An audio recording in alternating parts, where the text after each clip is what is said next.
Hello.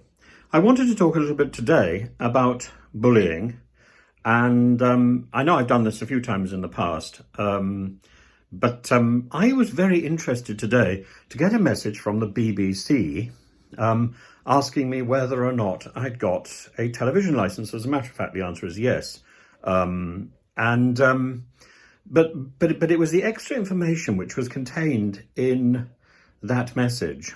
So an egregious little message. I hadn't asked for it, and its tone was really, really alarming and intimidating, and let's be frank, bullying.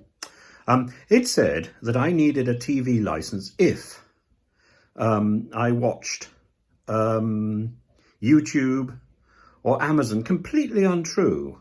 I can watch YouTube, Amazon, Netflix without a TV license, without a BBC TV license. I only need a TV license, a BBC TV license, if I am streaming or watching live terrestrial television or iPlayer. That is it. Now, last week, you know the MP who has forced the Prime Minister into lockdown, into quarantine. His MP is called Lee Anderson, I think. He was complaining last week about the BBC, and I slightly dismissed his complaints. But I'm thinking again now that actually he was drawing attention to something which was quite reasonable. He was saying that the BBC was becoming, effectively was becoming a bully. And he was talking about the BBC's attitude to Brexit, and how the BBC is apparently against leave, and has a negative narrative.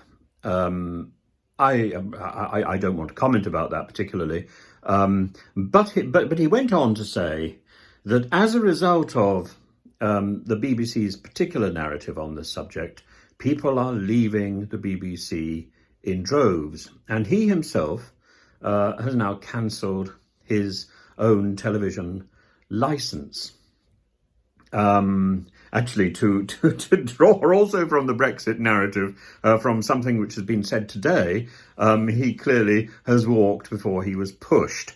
And to reference the noises coming out at the moment. I mean, I certainly hope the Brexit narrative doesn't go in that direction. But that's another talk. But this is about the culture of intimidation. And I'm afraid COVID has made this so much worse. As I said, there's two types of bullying. There's the individual and there's the institution.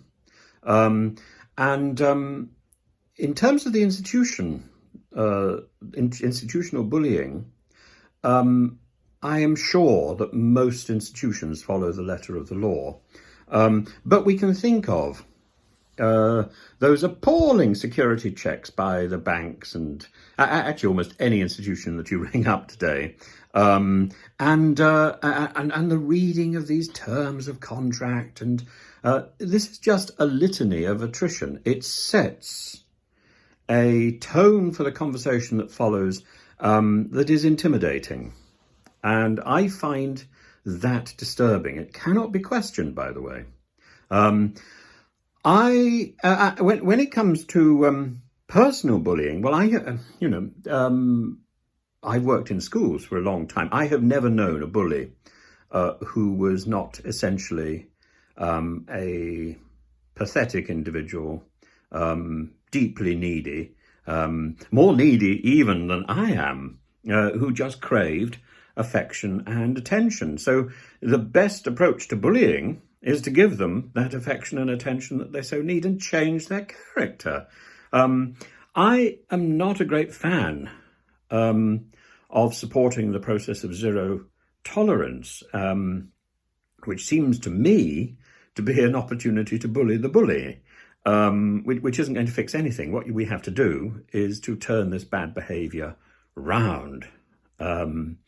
Now, when it comes to institutional bullying, I think we have to take a different view, and I think there should be a process of zero tolerance, because you're not going to turn an institution round. You're not going to change an institution, no matter how many times you approach their complaints department.